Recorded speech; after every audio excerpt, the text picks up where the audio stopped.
तो high low अपन आ चुका है राउंड ऑफ 32 के अंदर हमारे जो मैन सिंगल्स के प्लेयर है उसके बारे में डिस्कशन करना बनता है। सबसे पहले शुरुआत ही कर देते हैं आयुष शेट्टी के साथ, जिनकी मैच होने वाली है विक्टर लाई के सामने। विक्टर लाई जिन्होंने वर्ल्ड चैंपियनशिप्स में क्या इंप्रेस किया था भाई, पूरी दुनिया को पता है क्या इंप्रेस किया था भाई, हमने डिस्कशन भी किया था इसके बारे में।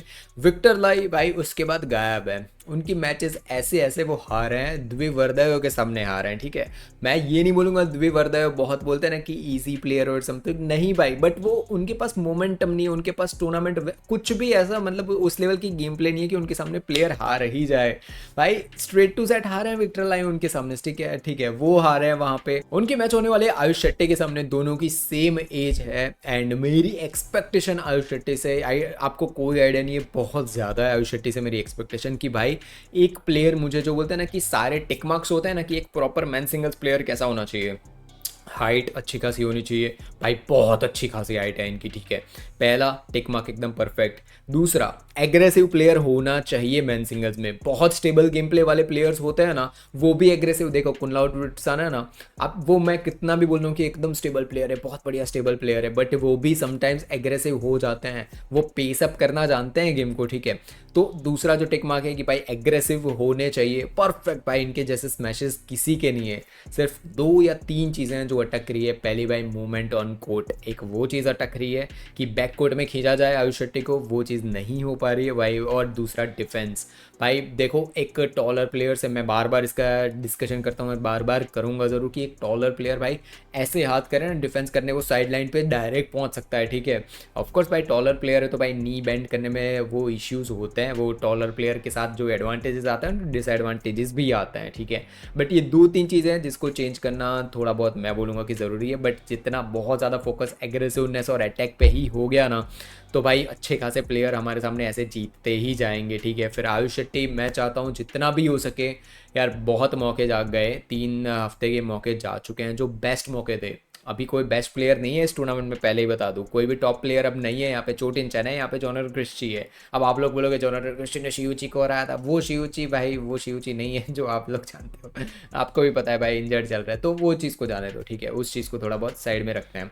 Talking about this two particular tournament, पहले तो विक्टर लाई के सामने ही हुआ है, क्या R32 का जो कर्स है वो टूटेगा?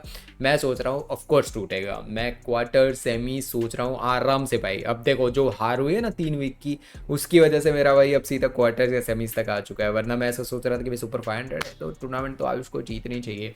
मेरी थिंकिंग बताता हूँ कैसे चल रहा था लास्ट 2-3 हफ्ते पहले, जब मैंने बोला था ना कि भाई मौके आ रहे हैं भाई, इससे बेटर मौके नहीं मिलेंगे। ठीक है, जो 3 कंटिन्यूस मौके आए, 3 वीक्स के 3 कंटिन्यूस मौके आए, मेरी सेम थिंकिंग थी इतना अच्छा मौका नहीं मिलेगा, इतना अच्छा मौका नहीं मिलेगा।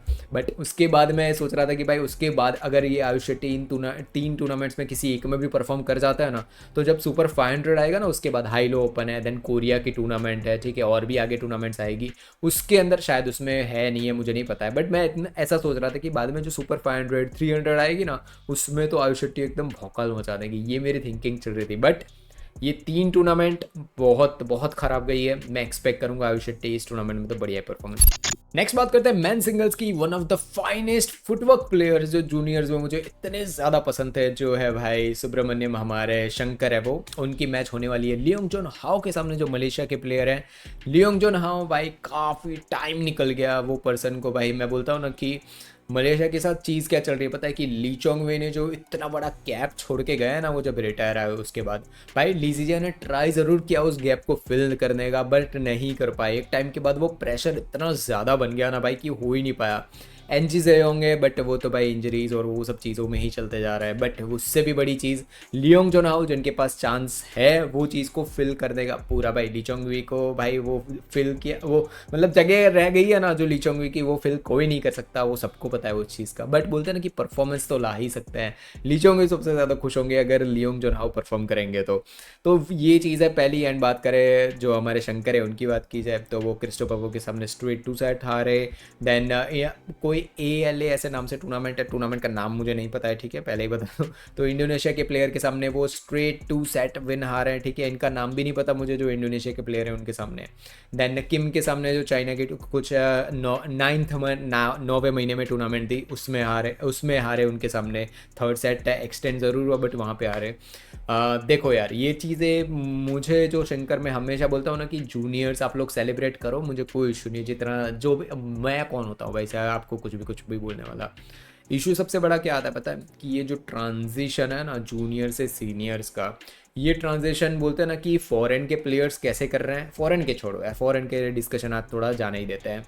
साइना नेहवाल ने कैसे ट्रांजिशन किया, PV सिंधु ने कैसे ट्रांजिशन किया, कॉमनली क्या होना चाहिए पता है, कॉमन में चीज़ें क्या होनी चाहिए कि जब 15-16 के आसपास का प्लेयर है, जब नेशनल्स खेल रहा है, फिर इंटरनेशनल चैलेंजेस खेलना शुरू करता है। जब इंटरनेशनल चैलेंजेस खेलने जाता है ना प्लेयर, तो वेदर अलग होते हैं, वहाँ का कंडीशंस अलग होती है, तो वहाँ पे प्लेयर खेलने की आदत डालता है, चैलेंजेस खेलता है, अलग अलग आदत डालता है वो।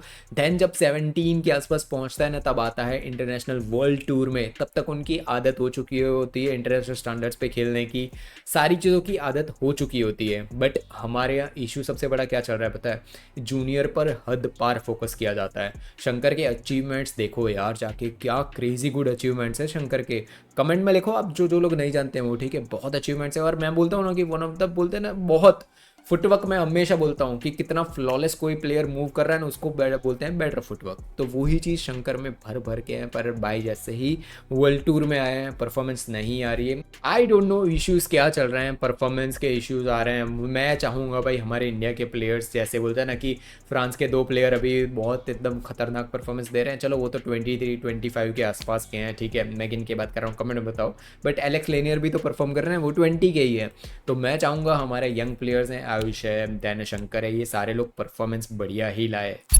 नेक्स्ट बात करते हैं थरुण की, जिनकी मैच होने वाली है जोनाथन क्रिस्टी के सामने। मैंने लास्ट वीक एक क्लियर डिस्कशन किया था, कुल्लाउद के सामने लास्ट टू लास्ट वीक था शायद, आयुष शेट्टी के सामने कुल्लाउद विकेट्स थे, and I was like man, इससे ज़्यादा अच्छा मौका नहीं मिल सकता भाई। वर्ल्ड नंबर 2 है आपके सामने, जो वर्ल्ड नंबर 1 रह चुका है, वर्ल्ड चैंपियनशिप जीत चुका है, इससे बेटर प्लेयर और ओलंपिक सिल्वर मेडलिस्ट है, इनके सामने आपने परफॉर्मेंस ला देना भाई, मज़ा ही आ जाएगा। पर भाई हम वहाँ पे फेल हुए, ठीक है, हम भाई। और दूसरी चीज़, उससे बेटर चीज़, फिर से जोनाथन क्रिस्टी के सामने थरुण को यहाँ पे परफॉर्मेंस करने का मौका मिला है। मौका मतलब भाई उनके सामने ही मैच आई है पहले ही राउंड में, इससे बेटर मौका नहीं हो सकता। बीट करो जोनाथन क्रिस्टी को भाई, थरुण ने बार बार प्रूव किया है।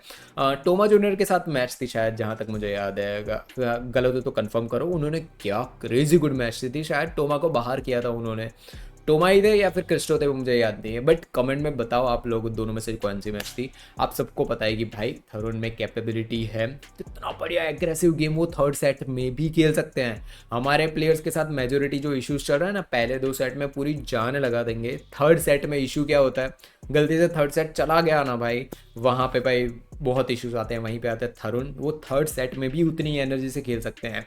वही चीज़ है, क्या वो जोनाथन क्रिस्टी के सामने भी वैसा परफॉर्मेंस लेके आएंगे? मैं कुछ बोलते हैं ना कि ऐसा कुछ प्रेडिक्ट नहीं करना चाहता हूँ। लास्ट आर्कटिक ओपन में कोकी वतनाबे के सामने हम लोग हारे थे, ठीक है, मतलब थरुण हारे थे, वो भी स्ट्रेट 2 सेट हारे थे। जोनाथन क्रिस्टी फ्रेंच ओपन में लास्ट वीक कोकी वतनाबे के सामने हारे, तो कोकी वतनाबे ने भाई कोहराम मचा रखा है, ठीक है।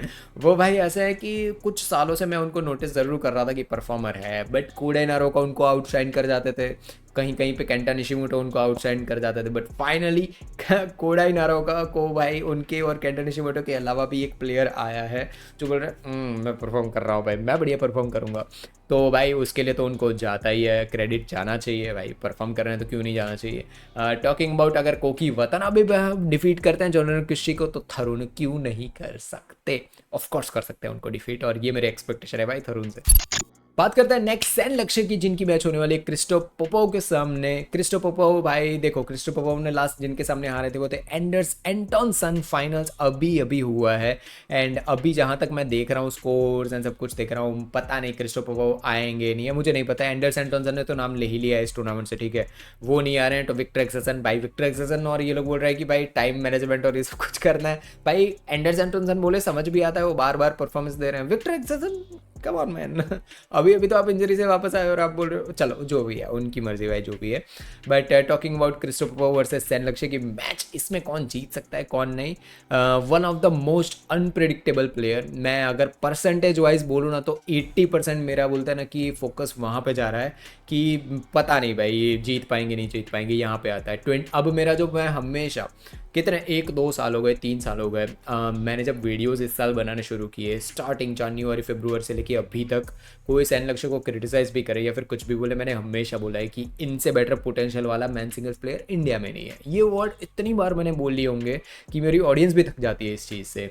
बट मैं तब भी बोलता था किसी भी प्लेयर को सामने ले आओ, अगर आज सैन लक्ष्य जीत सकते हैं यहाँ पे, 80% जीत सकते हैं, 20% हारने के चांस है उनके, ऐसा होता था।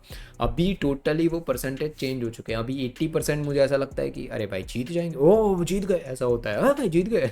ऐसा मैं शॉक हो जाता हूँ कि ये जीत गए यहाँ पे, क्योंकि परफॉर्मेंस ऐसे ही ऐसी ला रहे हैं वो। परफॉर्मेंसेस के बाद भी ऐसा होता है कि छोड़ो यार, क्या ही डिस्कशन करें उनकी मैच क्रिस्टो पोपोव के सामने। अगर आप बोलो कि प्रिडिक्शन करना है कौन जीतेगा ना कौन नहीं, क्या होगा क्या नहीं, अगर आप मुझे पूछ रहे हो, मुझे नहीं पता है भाई। वो सैन लक्ष्य का मैं कुछ भी प्रेडिक्ट नहीं करना चाहता हूँ।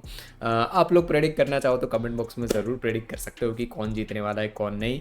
ह्यूज इनकन्सिस्टेंसी है भाई, बहुत बड़ी इनकन्सिस्टेंसी है। इसके साथ जितने भी हमारे बोलते हैं ना यंग प्लेयर्स हैं, उनको भी यही चीज़ लगी हुई है। यंग प्लेयर्स आयुष शेट्टी ले लो, देन जो बोलते हैं एलेक्स लेनियर प्लेयर, हमारे कंट्री के नहीं है बट एलेक्स लेनियर, विक्टर लाई, ये सारे 2021 के आसपास के, ये सबको इनकन्सिस्टेंसी लगी हुई है यार। एक टाइम था जब यंग प्लेयर्स ऐसे होते थे कि भाई टॉप 8 टॉप 16 लेके आओ ना, सारे ऐसे धुरंधर होते थे, एक दूसरे को बीट कर सके भाई। क्या बात करें, अभी जाने दो। तो ये मैच है, तो आप लोग लिखो कमेंट में भाई क्या लग रहा है आपको। बात करते हैं दो हमारे इंडियन ही प्लेयर्स, श्रीकांत किदम्बी और जिनके सामने होने वाले हैं किरण जॉर्ज। श्रीकांत किदम्बी रस्मुस गेमके के सामने मैच थी आर्कटिक ओपन में, नहीं आया भाई घर, रस्मुस गेमके को आगे जाने मिला, वॉकओवर मिला वहाँ पे। किरण जॉर्ज कोकी वातानाबे के सामने हारे, मतलब रिटायर हुए थे, अब वो फाइनली वापस आ रहे हैं। अब नाम यहाँ पे उन्होंने ले लिया है नहीं ले लिया मुझे नहीं पता है, अभी तक कंफर्म कुछ भी नहीं है, रात तक प्रॉपर कंफर्म हो जाएगा, बट नाम दिखा रहा है। श्रीकांत किदम्बी वर्सेस किरण जॉर्ज यहाँ पे होने वाला है। एंड डिस्कसिंग अबाउट कौन जीत सकता है कौन नहीं, जो भी जीते हमारे इंडिया ही प्लेयर जीतेगा यार, कम ऑन मैन, ये तो आपको हमेशा से पता है। ये हमारे दो प्लेयर एक दूसरे के सामने, मेरा हमेशा यही जवाब रहेगा कि भाई हमारे ही प्लेयर तो जीतेंगे भाई, क्या फर्क पड़ रहा है। तो कमेंट बॉक्स में लिखो आपको क्या लग रहा है क्या नहीं, कौन जीतेगा कौन नहीं, सारी चीजें कमेंट बॉक्स में लिखो। मिलेंगे नेक्स्ट वीडियो में, तब तक बाय बाय, जय हिंद। मैंने मेरी खुद की ही गेम को इतना खतरनाक तरीके से डिस्ट्रॉय कर रखा है, उसको एनालाइज कर रखा है कि मैंने क्या गलतियां की थी। अगर आप भी ये गलतियां कर रहे हो, ये वीडियो देखो, आपको आइडिया आ जाएगा कि कौन सी गलतियां नहीं करनी।